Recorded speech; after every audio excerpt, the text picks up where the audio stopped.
Now let's check out how battle mechanics work in Wars. The ultimate goal of Wars is to defeat the other warlords and establish planetary domination. To accomplish this, you need to destroy your opponent's lab while defending your own. At the beginning of the game, players will agree on the amount of hit points with which each lab begins. Hit points are the total damage amount that a lab can sustain before being destroyed. A recommended starting range is 20 to 40 hit points, depending on how much time you have to play. Your opponent will try to destroy your lab, so you will need to block their battle units from reaching yours while attacking theirs. If you cannot block or choose not to block a battle unit, your lab will sustain damage equal to the physical attack strength of a battle unit. You can keep score with either pen or paper, or each player can have two 10-sided die.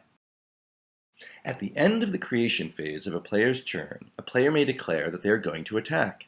An attacker then has the option to place any or all of their replenished battle units and equipment cards into the battlefield in whatever way they would like. More on this later. We will illustrate the basics of Wars battle mechanics with an attack with a single card and a defense with a single card. For our example, the attacker is declaring that a Kyler cyborg will attack. The defender then declares how they wish to defend. The defender could also choose not to block the Kyler cyborg, or they simply may not be able to block, in which case the defender's lab would sustain damage equal to the physical attack strength of the Kyler cyborg, which we see here is 3. For our example, however, the defender wants to block the Kyler cyborg from doing damage to the defender's lab with the Ladner Predator. There are 3 phases of battle. Each phase has an attacker's move and then the defender's move. The first phase, Phase 1, allows cyborgs to use their abilities at a distance. These abilities are indicated in the text at the bottom of a cyborg's card. In Phase 1A, the attacker's cyborg can use their distance ability and are then depleted. In Phase 1B, the defender's cyborg can use their distance ability and are then depleted. In Phase 2, the attacker can declare a cyber or psionic attack. If successful, the defender is disoriented.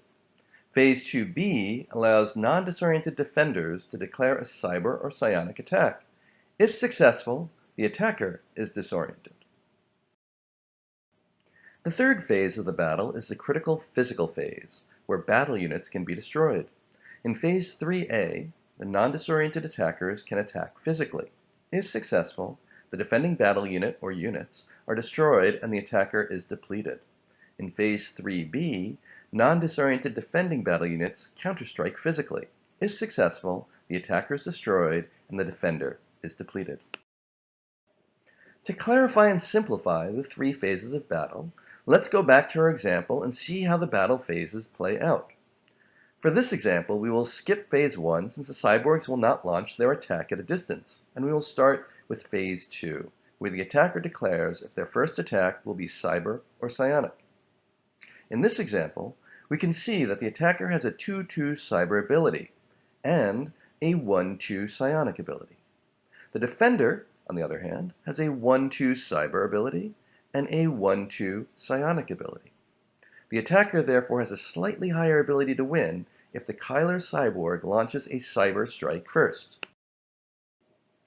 The attacking Kyler cyborg rolls a die which then modifies its cyber attack strength by adding its cyber attack strength to the die roll. The defending Ladner Predator rolls a die which then modifies its cyber defense strength by adding its die roll to its cyber defense strength. If the attacker's modified roll is higher than the defender's modified roll, the attack is successful, with ties going to the defender.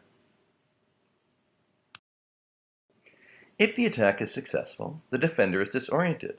The battle then moves to the physical phase, where the attacker can physically try to defeat the defender through the same process, with the red screen physical attributes. If the attacker's physical attack is successful, then the defender's battle unit is destroyed. If the defender survives the attacker's cyber or psionic attack, they can then counterattack cyberly or psionically, the defender's choice. If the counterattack is successful, the attacker is disoriented and depleted, and the battle moves to the physical phase, where the defender can physically attack the attacker, but the attacker cannot counterattack since they are disoriented. The physical phase is where battle units can be destroyed.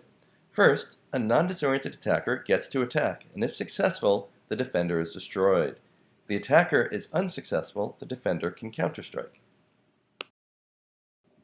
This covers the basics of how battles occur in Psywars. We will now introduce a few details that you will encounter. In this example, we can see that the attacker has cyber abilities and no psionic abilities, while the defender has psionic abilities and no cyber abilities. In this case, neither can use these abilities to attack each other, and the battle moves to the physical phase immediately. Also of note, some battle units can alter their attack and defense strengths. In this case, the attacker can roll a die to determine its cyber attack strength, and the defender can roll a die to determine its psionic attack strength. These types of rolls are done after the attacker's and defender's cards are set for battle and cannot be moved.